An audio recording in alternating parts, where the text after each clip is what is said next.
Natalie? Is that you? How did this happen? Tyler? You're the last person I wanted to see. Seeing her appear in the examination room, I gasped. What in the world had happened to her? She kept her head down, avoiding eye contact with me completely. I stared at her, unable to say anything, shocked at how much she had changed. How did things end up like this? My name is Tyler Anderson.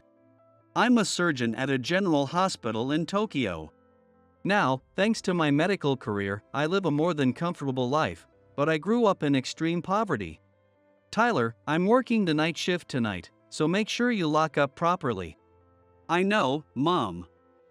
How old do you think I am? I'm already in middle school. That's exactly why I'm worried. Middle schoolers are still kids. Leaving you home alone at night makes me anxious. I'm sorry. I always make you stay home by yourself. You have nothing to apologize for, Mom. If Dad hadn't racked up all that gambling debt, we wouldn't be in this mess. This is all his fault. I wonder where he even disappeared to. If only I hadn't co-signed his loans, you wouldn't have had to go through all this. I can't even give my growing son a decent meal. I'm a failure of a mother. Mom! Don't say that.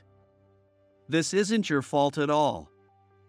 The only one to blame is that useless dad. Besides, I've been experimenting with bean sprout recipes, and I've got some that actually fill me up. I'll cook for you on your next day off. Tyler. Thank you. I'll be looking forward to it. Anyway, I'm off to my shift at the pre-packaged meal factory tonight. So tomorrow's meal is going to be a feast. Awesome. Leftovers are the best. I hope there's deep-fried pork cutlet. Oh my, look at the time. I'm heading out now. Don't stay up too late. My mother worked multiple jobs around the clock, making up for the father who abandoned us with his gambling debts. I did my best to ease her burden, cutting down on food expenses in whatever ways I could. Oh, bean sprouts are on sale again today. Nice. This should get me through the week. If I mix it with flour, I can make a filling Japanese savory pancake. Ew, Tyler, again with the bean sprouts? Don't tell me that's all you can afford. You must be totally broke. No wonder you're so scrawny. Just like a bean sprout. Shut up. I can buy whatever I want. And I actually like bean sprouts. Oh wow, trying to act all tough, huh? You know what? Everyone calls you Sprout behind your back. It's hilarious. I got teased by classmates who saw me constantly buying bean sprouts at the supermarket. But as a middle schooler, I couldn't work. Saving money was the only way I could help my mom. So I endured the embarrassment and kept buying them. When I was really starving, I'd drink tap water to try and trick my stomach. Even though we were poor, life with my mom was simple yet happy. Then, during my third year of middle school, everything changed. Mom! Mom! Please, wake up. If only I had stopped you from overworking, this wouldn't have happened. It's all my fault. You looked exhausted every single day. Tyler, this isn't your fault. Don't blame yourself. Getting cancer was just fate. No one is to blame. Grandma, what am I supposed to do now? Pull yourself together. If you keep acting like that, your mom will worry and won't be able to rest in peace. The best thing you can do is grow up into a fine man and make her proud. Don't do anything reckless. I'm going to be a doctor. I'll save as many lives as I can. I won't let anyone else suffer like Mom did. My mom had been getting weaker from overwork, losing weight rapidly and barely eating. Worried, one of her co-workers convinced her to see a doctor. She was then referred to a larger hospital, where she was diagnosed with terminal cancer, with only 6 months left to live.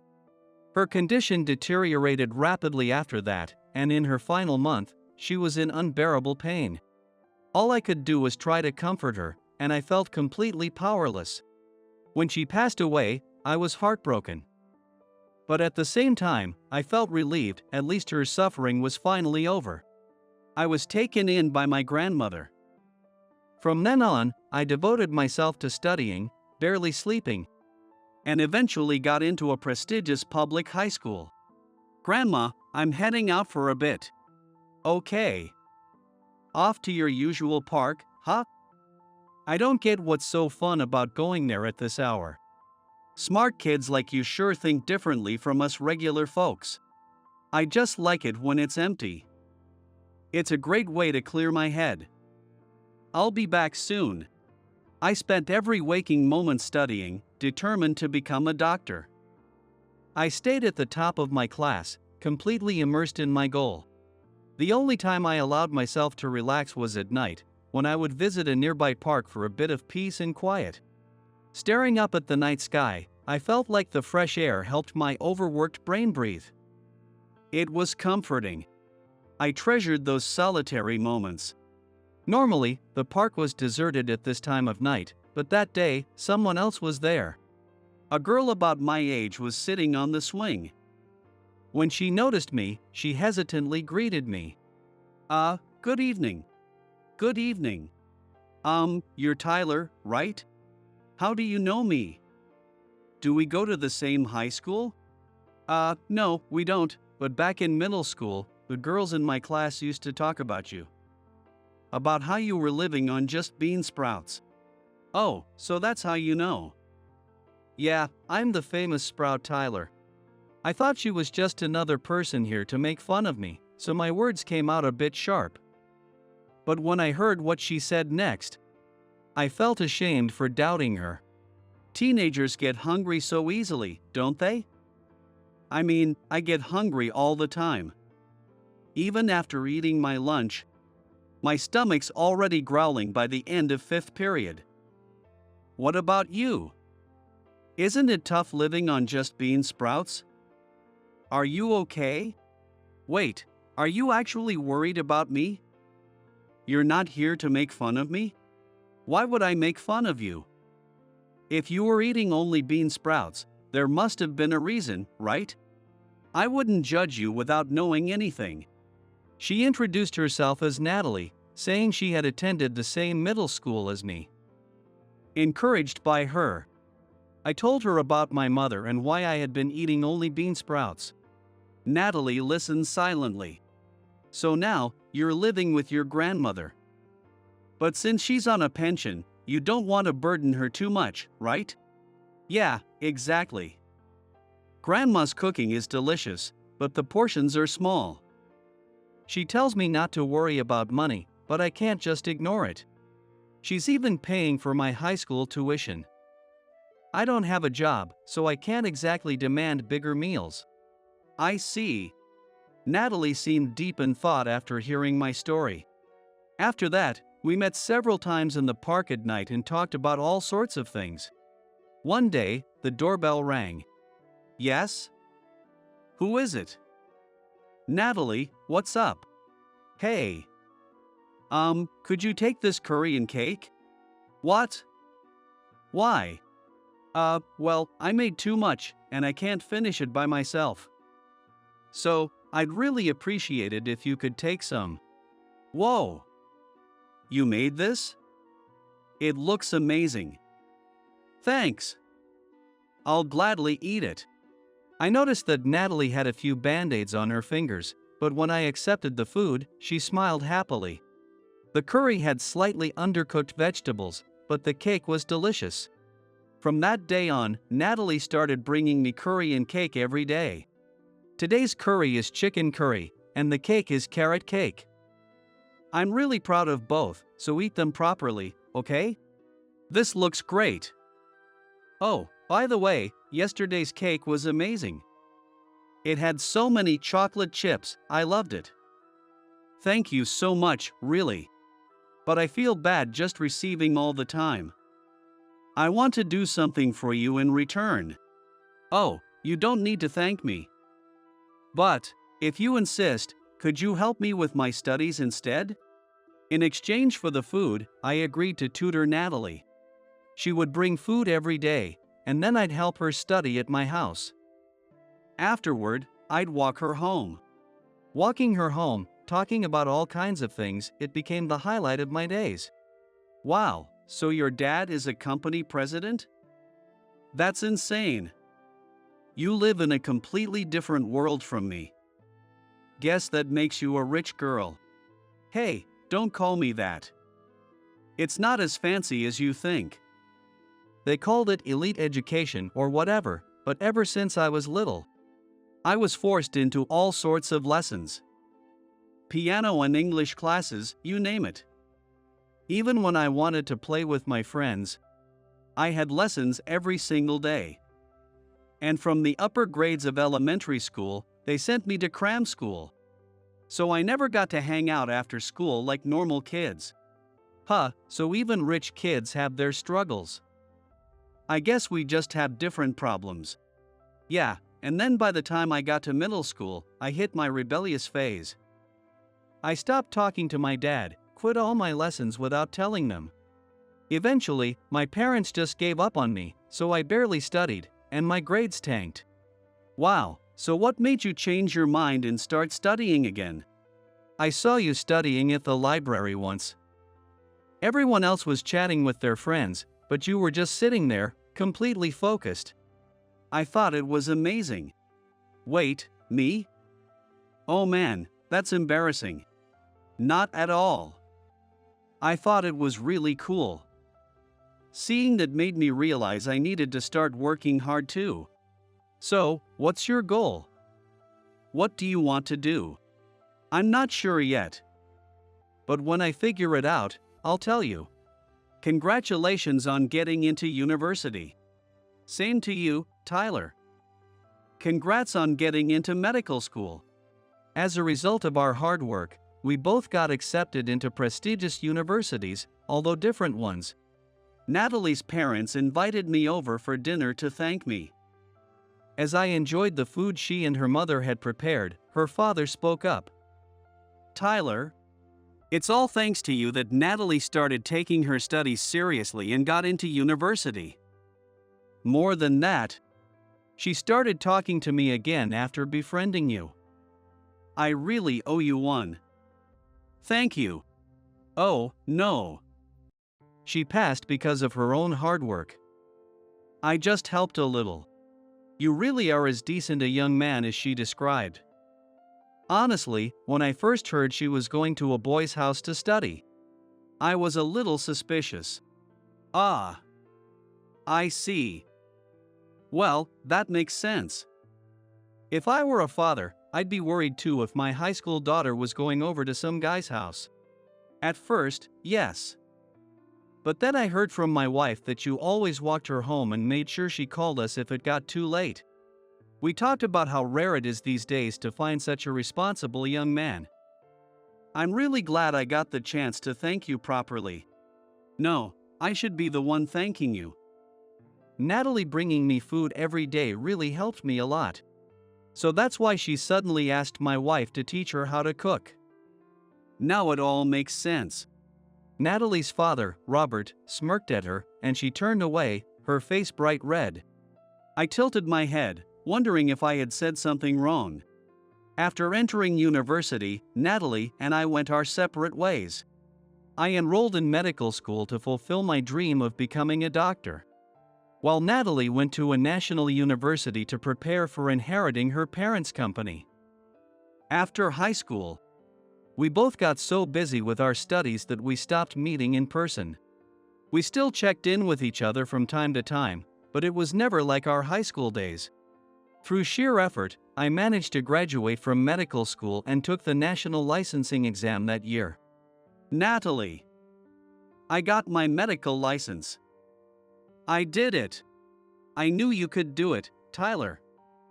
You worked so hard. Congratulations. I'm so happy for you. Your mom in heaven must be so proud.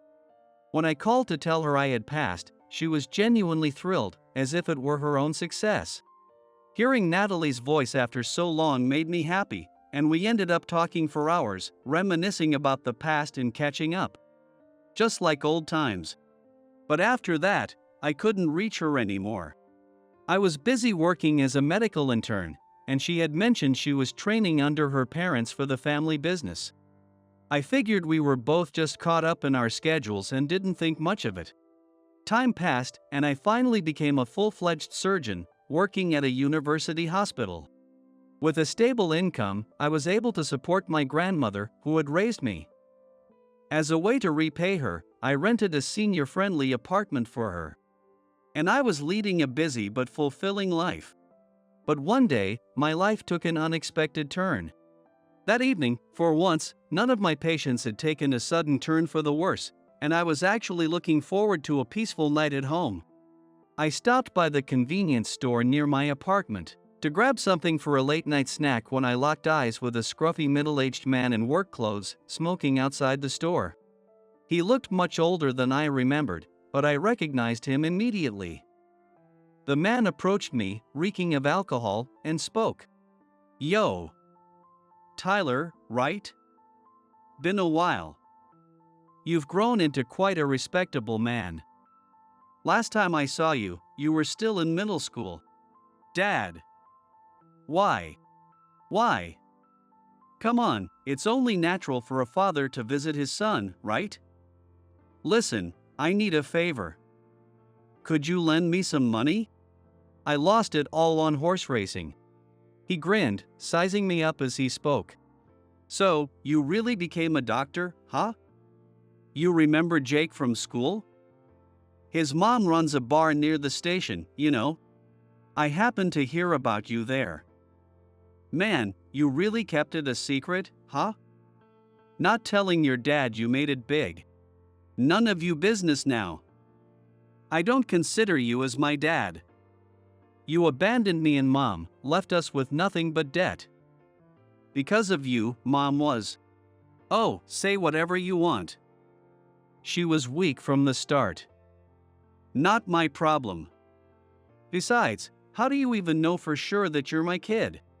What did you just say? Say one more word about my mother, and I swear I'll never forgive you. Watch your mouth. Listen, I'll let it go for now, but I'm not giving up until you cough up some cash." Noticing that a few passers-by had stopped to watch our exchange, my father turned and shouted at them. "This ain't a damn show. Mind your own business." Then he looked back at me and smirked. "See ya, kid. I'll be back." Clearly drunk, he stumbled away, laughing to himself.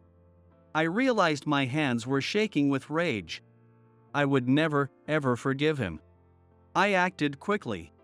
Fearing he might continue to harass me, I requested a transfer from my university hospital, taking up a long-standing job offer from a well-paying general hospital. I also moved to a new apartment, not knowing if he had already found out where I lived. There was no way I would let that man ruin the life I had worked so hard to build. Once I had settled into new hospital, I was working in the outpatient clinic when a nurse spoke to me. "Dr. Anderson, your next patient is the last one for the day. Just one more push. Finally. I still have rounds after this, though. It's been a packed day, even with appointments. Of course. Your consultation slots are always fully booked. People are calling you a genius surgeon, you know. I'm learning so much working under you. All right, enough with the flattery. Just send in the last patient." As the nurse called the next patient, I looked up and froze. The person who walked in did the same, their eyes widening as they met mine. "Natalie. Tyler." The woman standing before me was Natalie. It had been years since we last met, but I was shocked by how much she had changed. Her once lively, radiant smile was gone, and she looked frail, much thinner than before. Natalie's pale complexion made it obvious that something was seriously wrong. "Natalie, what happened to you? If you're here to see me as a patient, then..." I never imagined that the famous cancer specialist, Dr. Anderson, would turn out to be you. What a surprise. You were at the university hospital before, weren't you? Did something happen there? Yeah, I had some personal issues, but never mind me. Tell me about yourself. For the past 6 months, I've been feeling unwell on and off. At first, I thought I was just tired. But my symptoms kept getting worse until they started interfering with my daily life. My father insisted I go to the hospital for tests. Then, they diagnosed me with terminal cancer. They said I only had 3 months left. My mind just went blank. She spoke in a barely audible voice, avoiding my gaze. I knew I should have reached out to you, Tyler. But you're a successful doctor now, and I didn't want to burden you. I couldn't bring myself to tell you. And yet, here we are, meeting again like this. You were the last person I wanted to see. I didn't want you to see me like this. She wiped her tears with a handkerchief, and I tried to encourage her. Natalie, I'm really glad you came to me. From here on out, leave everything to me. As a doctor, I swear I will get you back to health. Just like when we studied together, let's fight this together. What? But I was told I only had 3 months. The doctor I saw said there was nothing they could do and explained palliative care options to me. Can I really get better? I don't want to suffer anymore. Can I believe in you, Tyler? Of course. Now that you're here, the only option is to get better. It's way too soon to give up. That doctor wasn't a cancer specialist, was he? Cancer patients should always seek second and third opinions until they find a solution they believe in. I've seen so many cases. So I know you don't have to give up. If you start treatment with medication, we can prepare for surgery. You'll be fine. Trust me. For the first time, a faint light returned to her expression. Do you remember that I lost my mother when I was in middle school? Of course. My mom had terminal cancer. What? I never knew. Back then, I couldn't understand why it had to be her. I hated the disease. She suffered from unbearable pain until her final moments. And I can never forget the look of agony on her face. I used to wish every day that cancer would disappear from this world. But because of my mom, I found my purpose that I wanted to become a doctor and save as many lives as possible. If even one person could be spared from suffering like she did, if I could prevent another family from going through what I did, that's what drives me every day. It also pushed me to research cancer treatments. And that's how I got to where I am today. I explained to Natalie how combining Western and Eastern medicine could enhance treatment effectiveness, and she listened intently. I want to be the one to perform your surgery, Natalie. Let me help you. Tears streamed down her face as she nodded repeatedly. I promised her that I would be the one to operate. I will make this surgery a success. When you wake up, the cancer cells will be gone. You won't lose this fight. You're strong, Natalie. That morning, I was in Natalie's hospital room for her pre-op check. Dressed in her surgical gown, she was waiting for the nurses to take her to the operating room. Her face was tense with nerves.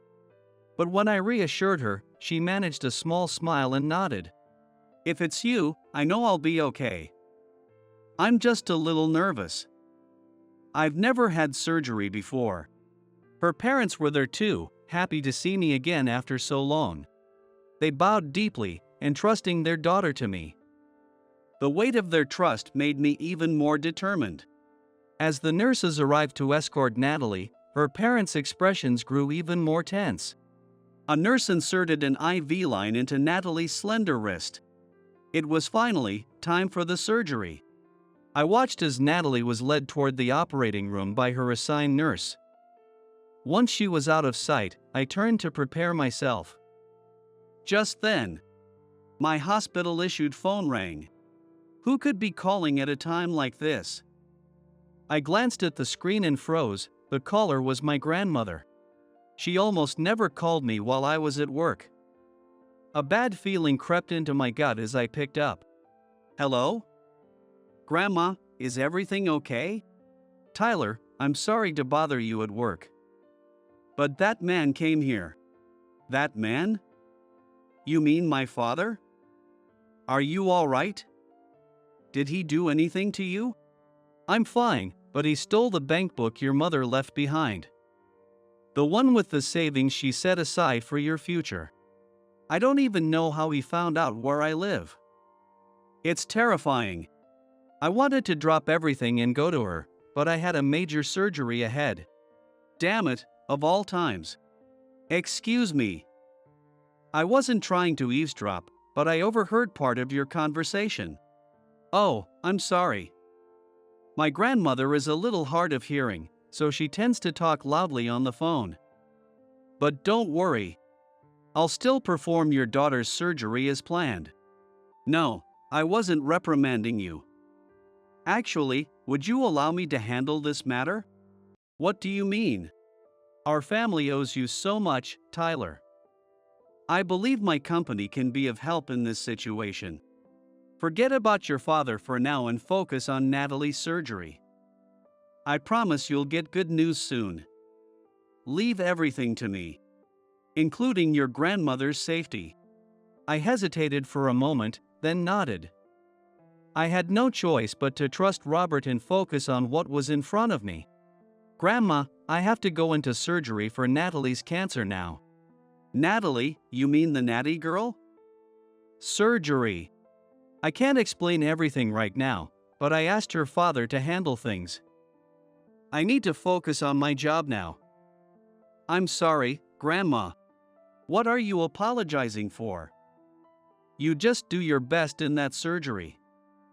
You have to save that girl. There's no one as kind as she is. Don't worry about me. Honestly, I think her father is more reliable than you in this case, she said, lifting some of my burden. Due to the extensive pre-op planning with my team, the operation proceeded smoothly without any major complications. It was initially scheduled to take 7 hours, but we managed to complete it successfully in 5 hours. The surgery was incredibly complex, but Natalie remained stable throughout. The moment it was over, the entire surgical team broke into smiles, celebrating the success. As I stepped out of the operating room, I saw Robert sitting on a bench in the hallway, holding his wife close. The moment they saw me, they saw the look on my face and knew the answer. Thank you. Thank you so much. I can't even begin to count how many times our family has been saved by you. You saved our daughter's life, thank you from the bottom of our hearts. Robert grasped my hands tightly, tears streaming down his face as he expressed his gratitude. Beside him, Natalie's mother, who had been holding herself together all this time, finally broke down, sobbing into her hands. The tension and fear she had carried all this time had finally released. After a moment, Robert suddenly seemed to remember something. I almost forgot about your father. I'm really sorry for causing you trouble. Don't worry. This is nothing compared to what you did for us. You saved my daughter's life, after all. What happened to my father? And my grandmother? Is she safe? Wiping his tears, Robert began explaining. Tyler, did you know that my company specializes in security systems? Yes, I remember Natalie mentioning it a long time ago, but I don't know the details. Well, because of the nature of our business, we work closely with law enforcement. To put it simply, we have strong connections with the police. Oh, I see. So about your father, after what happened? We worked with the management of your grandmother's apartment complex to check their security camera footage. The police determined it was a criminal case and immediately launched an investigation. Wait, really? That fast? Oh, you haven't heard the best part yet. Your father was put on a wanted list, and just a little while ago, he was arrested at a gambling venue in the neighboring town on theft charges. What? Already? This is all happening so fast. Well, of course. Anyone who causes trouble for the man who saved my daughter has to face the consequences. Robert smiled mischievously. Later, I learned from the police that my father had multiple offenses on his record. He would be spending a long time in prison. Knowing that my grandmother was now safe and wouldn't have to live in fear anymore, I felt an immense sense of relief. The bank book my mother had left behind was also recovered, and I decided to keep it safe as a precious memento of her love. One afternoon, a week after Natalie's surgery, we were walking in the hospital's courtyard. I can walk on my own, you know. Oh, really? This coming from someone who was rolling around in a wheelchair until yesterday? You haven't regained your strength yet. So listen to your doctor. Stop acting like such a doctor only when it suits you. You didn't have to come see me during your break, you know. During my lunch break, I had spotted her taking a walk as part of her rehabilitation and decided to join her, just to tease her a little. Seeing her so lively and full of energy again made me genuinely happy. It was a stark contrast to the frail woman who had walked into my office just a week ago. I can do whatever I want. What's wrong with a doctor worrying about his patient? But judging by how much you're talking, I'd say you're recovering well. Huh? What do you mean? You're getting discharged the day after tomorrow. Congratulations. You did great. Wait, really? Yeah. Congrats on your discharge. But just so you know, you'll still need to come in for regular checkups. Tyler. Thank you. I can finally go home. I'm so happy. Although her post-op recovery had been smooth, the long and intense surgery had left her physically weakened. Still, she worked hard every day to regain her strength, and her bright personality was returning. As I watched her get better day by day, I made a decision. All right, I'm coming home early today, no matter what. Don't say that. If one of your patients takes a turn for the worse, you better prioritize them, soon-to-be dad. I chuckled as I gently placed my hand on Natalie's belly, which had grown as large as it possibly could. After everything we had been through, I had proposed to Natalie, and with the blessings of both our families, we got married. Somehow, Robert and my grandmother became as close as if they were real parent and child, which never failed to amuse me. Initially, we had considered not having children, given Natalie's medical history and the risk of cancer recurrence. But she was determined. And in the end, I agreed. Today was the day we had planned for her to give birth. By this evening, we would meet our baby. All right, I'm heading out. As I left for work, I reflected on everything that had led up to this moment. I had worked hard, fought through hardships, and held on to hope. And because I never gave up, I was able to protect the people I loved. No matter how tough life gets, you should never give up. That's what I wanted to continue teaching people through my work.